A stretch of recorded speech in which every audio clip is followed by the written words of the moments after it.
Om Shanti 27 August 2025 प्रातः मुरली बाबा कहते मिठे बच्चे निजर सतोप्रधान भाग्य गढ़ापी याद्रे रहिबार खूब पुरुषार्थ कर।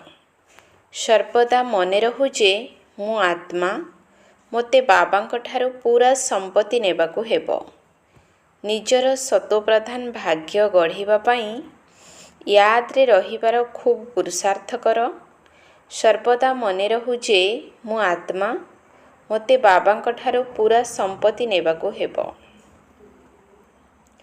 प्रश्न पिलामानंकु याद्र चार्ट रखिबा पई मुश्किल काहींकी लागुछि? पिलामानंकु याद्र चार्ट रखिबा पई मुश्किल काहींकी लागुछि? उत्तर काहींकी ना केतेक संतान याद को यथार्थ भावे बुझी पारु नाहंती। बसुछंती जोगरे आ बुद्धि बाहरे एणे तेणे घुरी बुलुछि, शांत हेउ नाही। तेणु सेमाने वायुमंडल को खराब करि थांती। याद तो करू ही नाहंती, तेणु चार्ट किपरि लेखिबे? जदि केही मिछ लेखुछंती तेबे सेमानकु बहुत दंड मिलुछि। सत्य पितांकु तो सत्य ही जणाइबाकू हेबो। गीत तकदीर जगाकर आई हूँ। ओम शांति आत्मिक संतान मानकु तथापि आत्मिक बाबा प्रत्यह बुझाउछंती जे जेते संभव देही अभिमानी हुओ। निजको आत्मा निश्चय करी बाबांकु मने पकाओ, काहींकी ना तुमे जानिछ आमे सेही बेहद बाबांक ठारू बेहद सुखर भाग्य गढ़िबाकू आसीछु। तेणु निश्चय बाबांकु मने पकाइबाकू हेबो। पवित्र सतोप्रधान न होई सतोप्रधान भाग्य गढ़ी परिबो नाही। एहाकू भल्ल भावरे मने रख। मूल कथा हेउछि गोटिए, एहाकू निज पाखरे लेखि रख। बाहुरे नाम लेखि थांती ना, तुमे मध्य लेखि दियो मु एक आत्मा। बेहद बाबांक ठारू मु वर्षा नेउछि, काहींकी ना माया भुलाई देउछि। सेथिपाई हातरे लेखिदेले बारंबार मने पड़िबो। मनुष्य भगवानक स्मरण करिबा निमंते बाहुरे ओम अथवा कृष्णक चित्र आदि लगाई थांती। एहा तो हेउछि नुआरु नुआ याद। एहाकू केवल अविनाशी बाबा ही बुझाउछंती। एहाकू बुझिबा द्वारा तुमे सौभाग्यशाली तो कौन पद्मापदम भाग्यशाली हेउछ। बाबांकू न जानिबा कारणरू तांकू याद न करिबा कारणरू कांगाल होई जाइछ। केवल ही बाबा जी की सदाकाल पई जीवन को सुखी करिबा पई आसीछंती। जदि याद करंती परंतु तांको बिल्कुल जानी नाहंती। विदेशी माने मध्य ईश्वरं को सर्वव्यापी कहिबा भारतवासींक ठारू शिखिछंती। भारतर पतन हेबारू समस्तंकर पतन होई जाइछि। निजर एवं समस्तंकर पतन पाई भारत ही दायी।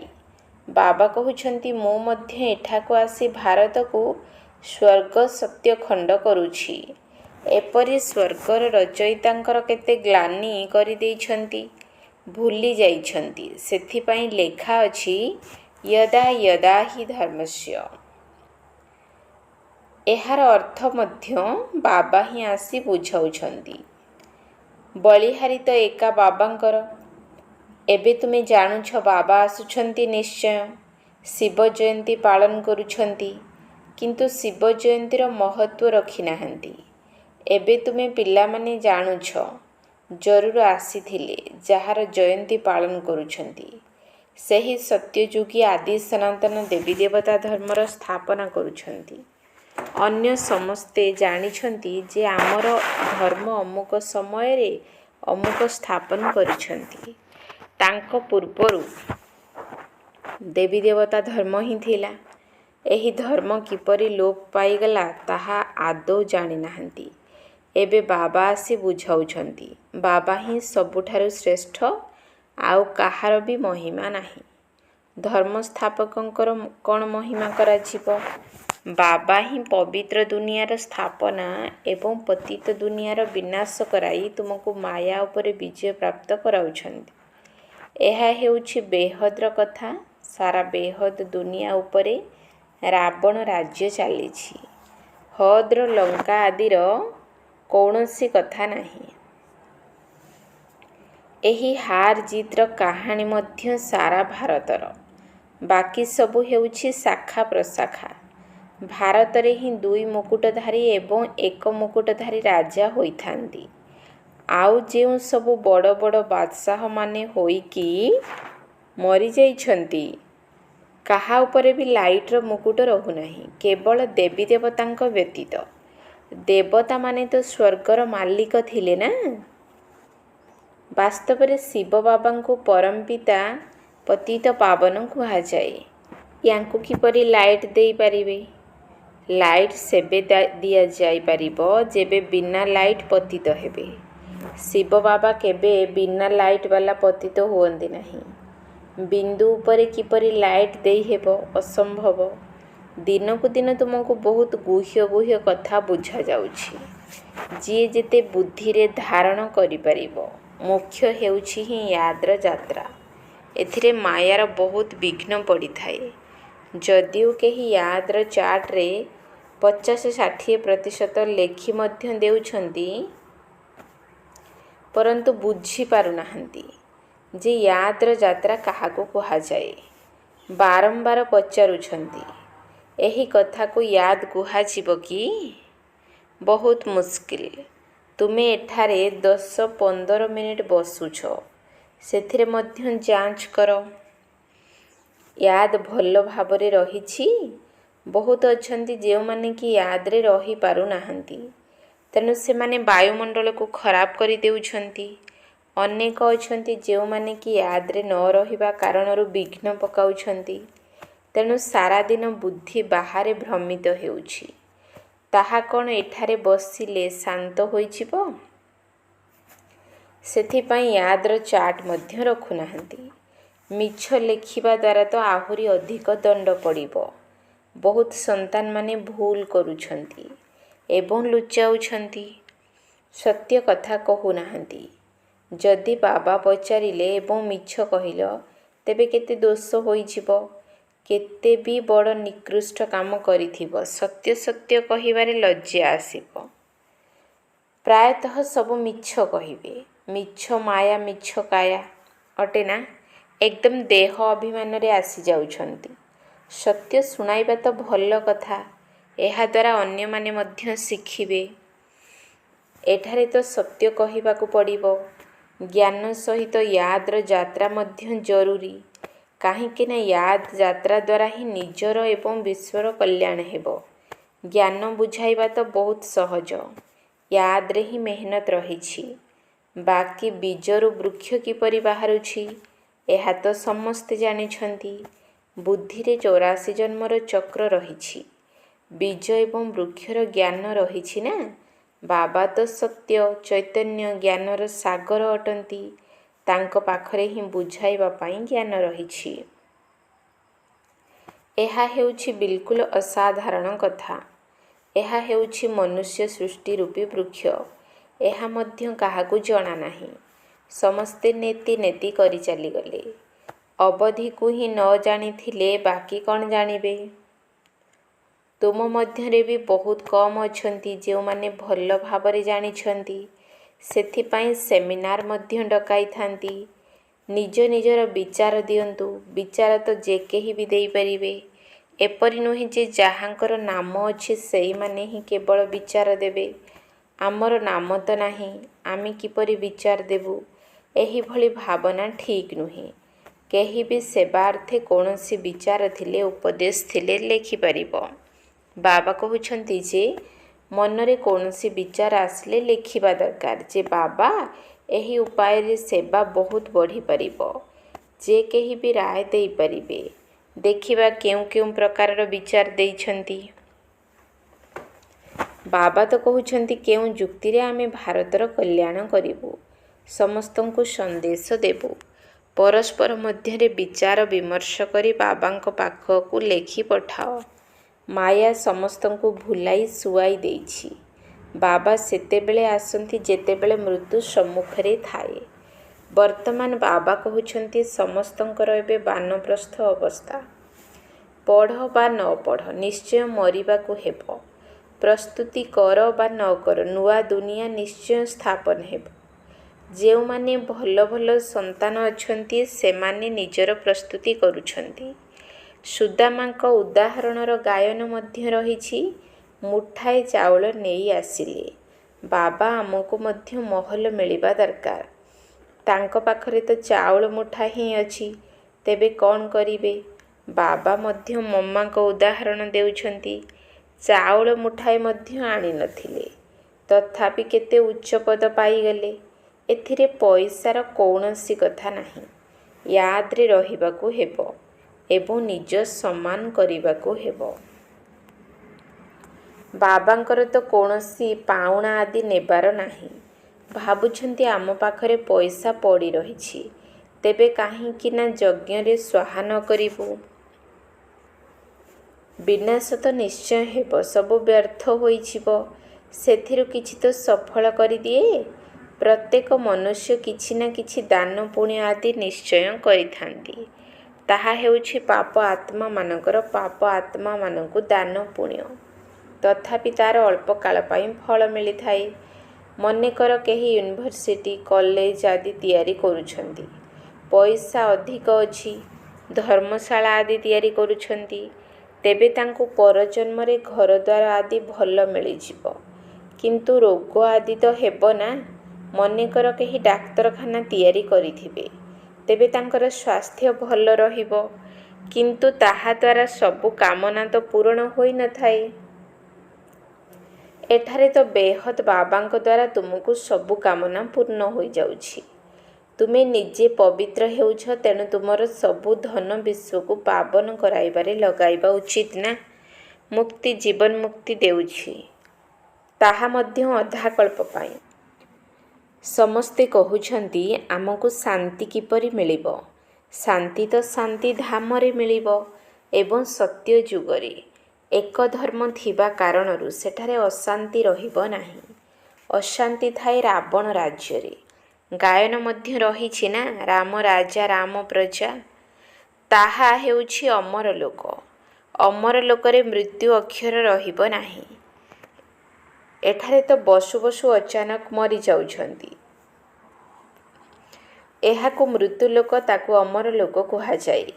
ସେଠାରେ ଅକାଳ ମୃତ୍ୟୁ ହୁଏ ନାହିଁ। ଗୋଟିଏ ପୁରୁଣା ଶରୀର ଛାଡ଼ିବା ପରେ ପୁଣି ଶିଶୁ ଜନ୍ମ ନିଅନ୍ତି। ରୋଗ ହୁଏ ନାହିଁ। ତୁମର କେତେ ଫାଇଦା ହେଉଛି। ଶ୍ରୀ ଶ୍ରୀଙ୍କ ମତରେ ତୁମେ ସଦା ନିରୋଗୀ ହେଉଛ। ତେଣୁ ଏପରି ରୁହାନୀ ସେଣ୍ଟର କେତେ ଖୋଲିବା ଉଚିତ। ଅଳ୍ପ କେତେ ଜଣ ଆସିଲେ ମଧ୍ୟ ଏହା କ'ଣ କମ୍ କଥା କି? ବର୍ତ୍ତମାନ ସମୟରେ କୌଣସି ବି ମନୁଷ୍ୟ ଡ୍ରାମାର ଅବଧିକୁ ଜାଣିନାହାନ୍ତି। ପଚାରନ୍ତି ତୁମକୁ ପୁଣି ଏସବୁ କିଏ ଶିଖାଇଲେ? ଆରେ ଆମକୁ ବାବା ଶିଖାଉଛନ୍ତି।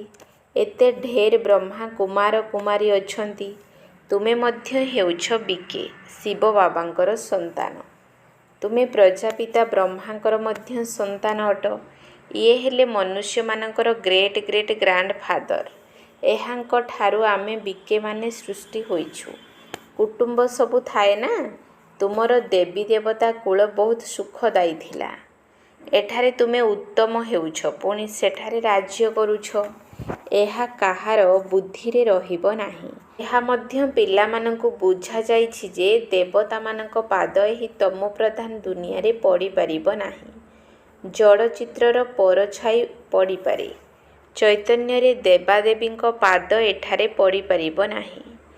ତେଣୁ ବାବା ବୁଝାଉଛନ୍ତି ପିଲାମାନେ ପ୍ରଥମତଃ ୟାଦ୍ର ଯାତ୍ରାରେ ରୁହ ଏବଂ କୌଣସି ବିକର୍ମ କର ନାହିଁ ତଥା ସେବାର ଯୁକ୍ତି ବାହାର କର। ପିଲାମାନେ କହୁଛନ୍ତି ବାବା ଆମେ ତ ଲକ୍ଷ୍ମୀ ନାରାୟଣଙ୍କ ପରି ହେବୁ। ବାବା କହୁଛନ୍ତି ତୁମ ମୁଖରେ ଗୋଲାପ, କିନ୍ତୁ ଏଥିପାଇଁ ମେହନତ ମଧ୍ୟ କରିବାକୁ ହେବ। ଉଚ୍ଚ ପଦ ପାଇବାକୁ ହେଲେ ନିଜ ସମାନ ତିଆରି କରିବାର ସେବା କର। ତୁମେ ଦିନେ ଦେଖିବ ଜଣେ ଜଣେ ପଣ୍ଡା ନିଜ ସାଥିରେ 100-200 ଯାତ୍ରୀ ମଧ୍ୟ ନେଇ ଆସିବେ। ଆଗକୁ ଗଲେ ଦେଖିବ। ପୂର୍ବରୁ କ'ଣ କିଛି କହି ହେବ କି? ଯାହା ହେଉଥିବ ତାହା ଦେଖୁଥିବ। ଏହା ହେଉଛି ବେହଦର ଡ୍ରାମା। ବାବାଙ୍କ ସହିତ ତୁମର ସବୁଠାରୁ ମୁଖ୍ୟ ଅଭିନୟ ରହିଛି, ଯାହାକି ତୁମେ ପୁରୁଣା ଦୁନିଆକୁ ନୂଆ କରୁଛ। ଏହା ହେଉଛି ପୁରୁଷୋତ୍ତମ ସଙ୍ଗମ ଯୁଗ। ଏବେ ତୁମେ ସୁଖଧାମର ମାଲିକ ହେଉଛ। ସେଠାରେ ଦୁଃଖର ଚିହ୍ନବର୍ଣ୍ଣ ରହିବ ନାହିଁ। ବାବା ହେଉଛନ୍ତି ହିଁ ଦୁଃଖ ହର୍ତ୍ତା ସୁଖକର୍ତ୍ତା। ଆସି ଦୁଃଖରୁ ମୁକ୍ତ କରୁଛନ୍ତି। ଭାରତବାସୀ ଭାବୁଛନ୍ତି ଆମ ପାଖରେ ଏତେ ଧନ ଅଛି, ବଡ଼ ବଡ଼ ମହଲ ଅଛି, ବିଜୁଳି ଅଛି, ବାସ୍ ଏହା ହିଁ ସ୍ୱର୍ଗ। ଏସବୁ ହେଲା ମାୟାର ପମ୍ପ। ସୁଖ ପାଇଁ ବହୁତ ସାଧନ ତିଆରି କରୁଛନ୍ତି। ବହୁତ ବଡ଼ ବଡ଼ ମହଲ ଘର ଆଦି ତିଆରି କରୁଛନ୍ତି। ପୁଣି ଅଚାନକ କିପରି ମୃତ୍ୟୁ ହୋଇଯାଉଛି। ସେଠାରେ ମୃତ୍ୟୁର ଭୟ ନାହିଁ। ଏଠାରେ ତ ଅଚାନକ ମରିଯାଉଛନ୍ତି। ପୁଣି କେତେ ଶୋକ କରୁଛନ୍ତି। ଆଉ ସମାଧି ପାଖକୁ ଯାଇ କେତେ ଲୁହ ବୁହାଉଛନ୍ତି। ପ୍ରତ୍ୟେକଙ୍କର ନିଜସ୍ୱ ନୀତି ପ୍ରଥା ରହିଛି। ଅନେକ ମତ ରହିଛି। ସତ୍ୟଯୁଗରେ ଏପରି କଥା ହେବ ନାହିଁ। ସେଠାରେ ତ ଗୋଟିଏ ଶରୀର ଛାଡ଼ି ଆଉ ଗୋଟିଏ ନେଇଯିବେ। ତେଣୁ ତୁମେ କେତେ ସୁଖ ପ୍ରାପ୍ତି କରିବାକୁ ଯାଉଛ। ସେଥିପାଇଁ କେତେ ପୁରୁଷାର୍ଥ କରିବା ଦରକାର। କଦମ କଦମରେ ମତ ନେବା ଉଚିତ। ଗୁରୁଙ୍କର ଅଥବା ପତିଙ୍କ ମତ ନେଇଥାନ୍ତି, ନଚେତ ନିଜ ମତରେ ଚାଲିଥାନ୍ତି। ଆସୁରୀ ମତ କ'ଣ କାମ ଦେବ? ଆସୁରୀ ଆଡ଼କୁ ହିଁ ଧକ୍କା ଦେବ। ଏବେ ତୁମକୁ ମିଳୁଛି ଈଶ୍ୱରୀୟ ମତ। ଏହା ଶ୍ରେଷ୍ଠରୁ ଶ୍ରେଷ୍ଠ ମତ। ସେଥିପାଇଁ ଗାୟନ ମଧ୍ୟ ରହିଛି ଶ୍ରୀମଦ୍ ଭଗବାନୁବାଚ। ତୁମେ ପିଲାମାନେ ଶ୍ରୀମତ ଦ୍ୱାରା ସାରା ବିଶ୍ୱକୁ ସ୍ୱର୍ଗ କରୁଛ। ସେହି ସ୍ୱର୍ଗର ତୁମେ ମାଲିକ ହେଉଛ। ସେଥିପାଇଁ ତୁମକୁ ପ୍ରତ୍ୟେକ କଦମରେ ଶ୍ରୀମତ ନେବାକୁ ହେବ। କିନ୍ତୁ କାହାର ଭାଗ୍ୟରେ ନଥିଲେ ପୁଣି ଶ୍ରୀମତରେ ଚାଲନ୍ତି ନାହିଁ। ବାବା ବୁଝାଉଛନ୍ତି, ଯଦି କାହାର ନିଜସ୍ୱ କିଛି ବୁଦ୍ଧି ଅଛି ବା ରାୟ ଅଛି, ତେବେ ବାବାଙ୍କ ପାଖକୁ ଲେଖି ପଠାଇ ଦିଅ। ବାବା ଜାଣିଛନ୍ତି କେଉଁମାନେ ରାୟ ଦେବା ପାଇଁ ଯୋଗ୍ୟ ଅଛନ୍ତି। ନୂଆ ନୂଆ ସନ୍ତାନ ବାହାରୁଛନ୍ତି। ବାବା ତ ଜାଣିଛନ୍ତି ନା କେଉଁମାନେ ହେଉଛନ୍ତି ଭଲ ଭଲ ସନ୍ତାନ। ଦୋକାନୀମାନଙ୍କୁ ମଧ୍ୟ ରାୟ ବାହାର କରିବା ଦରକାର। ଏପରି ଉପାୟ କରନ୍ତୁ ଯେପରି ସମସ୍ତଙ୍କୁ ବାବାଙ୍କର ପରିଚୟ ମିଳିବ। ଦୋକାନରେ ମଧ୍ୟ ସମସ୍ତ ଗ୍ରାହକଙ୍କୁ ବାବାଙ୍କ ସ୍ମୃତି ତ ଦିଅ। ଭାରତରେ ସତ୍ୟଯୁଗ ଥିବା ସମୟରେ ଏକ ଧର୍ମ ଥିଲା। ଏଥିରେ ନାରାଜ ହେବାର କୌଣସି କଥା ନାହିଁ। ସମସ୍ତଙ୍କର ପିତା ଜଣେ। ବାବା କହୁଛନ୍ତି, ମୋତେ ୟାଦ କଲେ ତୁମର ବିକର୍ମ ବିନାଶ ହୋଇଯିବ, ସ୍ୱର୍ଗର ମାଲିକ ହୋଇଯିବ। ଆଚ୍ଛା, ମିଠା ମିଠା ଶିଖିଲ ଦେ ସନ୍ତାନମାନଙ୍କ ପ୍ରତି ମାତା ପିତା ବାପଦାଦାଙ୍କର ମଧୁର ସ୍ନେହ ସମ୍ପନ୍ନ ଶୁଭେଚ୍ଛା ଏବଂ ସୁପ୍ରଭାତ। ଆତ୍ମିକ ପିତାଙ୍କର ଆତ୍ମିକ ସନ୍ତାନମାନଙ୍କୁ ନମସ୍ତେ। ଆତ୍ମିକ ସନ୍ତାନମାନଙ୍କର ଆତ୍ମିକ ବାପଦାଦାଙ୍କୁ ନମସ୍ତେ ନମସ୍ତେ ନମସ୍ତେ। ସୁପ୍ରଭାତ। ଧାରଣା ପାଇଁ ମୁଖ୍ୟ ସାର। 1 ନମ୍ବର ପଏଣ୍ଟ। ଶ୍ରୀମତରେ ଚାଲି ସାରା ବିଶ୍ୱକୁ ସ୍ୱର୍ଗ କରିବାର ସେବା କରିବାକୁ ହେବ। ବହୁତଙ୍କୁ ନିଜ ସମାନ କରିବାକୁ ପଡ଼ିବ। ଆସୁରୀ ମତଠାରୁ ନିଜକୁ ସମ୍ଭାଳିବାକୁ ହେବ। ଶ୍ରୀମତରେ ଚାଲି ସାରା ବିଶ୍ୱକୁ ସ୍ୱର୍ଗ କରିବାର ସେବା କରିବାକୁ ହେବ। ବହୁତଙ୍କୁ ନିଜ ସମାନ କରିବାକୁ ପଡ଼ିବ। ଆସୁରୀ ମତଠାରୁ ନିଜକୁ ସମ୍ଭାଳିବାକୁ ହେବ। 2 ନମ୍ବର ପଏଣ୍ଟ। ୟାଦର ମେହନତ ଦ୍ୱାରା ଆତ୍ମାକୁ ସତୋ ପ୍ରଦାନ କରିବାକୁ ହେବ। ସୁଦାମା ଭଳି ଯାହା କିଛି ଚାଉଳ ମୁଠି ଅଛି ତାକୁ ସବୁ ସଫଳ କରି ନିଜର ସର୍ବକାମନା ସିଦ୍ଧ କରିବାକୁ ହେବ। ୟାଦର ମେହନତ ଦ୍ୱାରା ଆତ୍ମାକୁ ସତୋ ପ୍ରଦାନ କରିବାକୁ ହେବ। ସୁଦାମା ଭଳି ଯାହା କିଛି ଚାଉଳ ମୁଠି ଅଛି ତାକୁ ସବୁ ସଫଳ କରି ନିଜର ସର୍ବକାମନା ସିଦ୍ଧ କରିବାକୁ ହେବ। ବରଦାନ। ଏକମାତ୍ର ବାବା, ଦ୍ୱିତୀୟ କେହି ନୁହେଁ। ଏହିଭଳି ଦୃଢ଼ ସଂକଳ୍ପ ଦ୍ୱାରା ଅବିନାଶୀ ଅମର ହୁଅ। ଏକମାତ୍ର ବାବା, ଦ୍ୱିତୀୟ କେହି ନୁହେଁ। ଏହିଭଳି ଦୃଢ଼ ସଂକଳ୍ପ ଦ୍ୱାରା ଅବିନାଶୀ ଅମର ହୁଅ।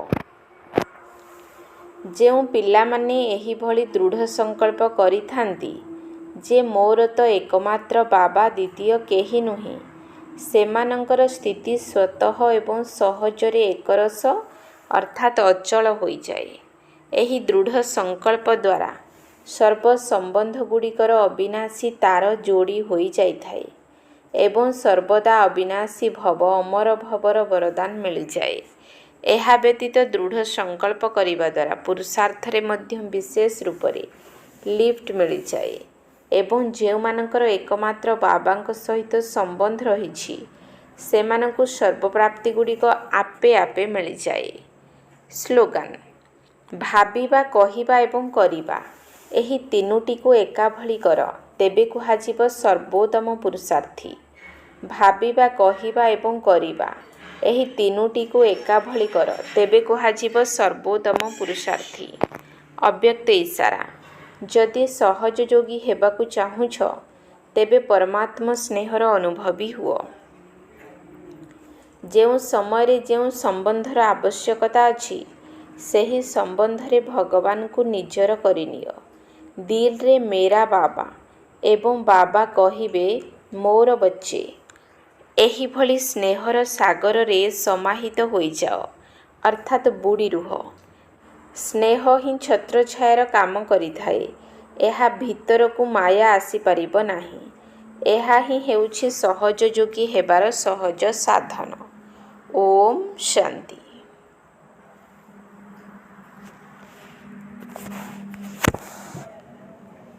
ବାସୁଟା କୁଆଡ଼େ ଏରିଆ ଛାଡ଼ି ପଳେଇଲା। ଲୁଗାପଟା ଗଦିଦେଇ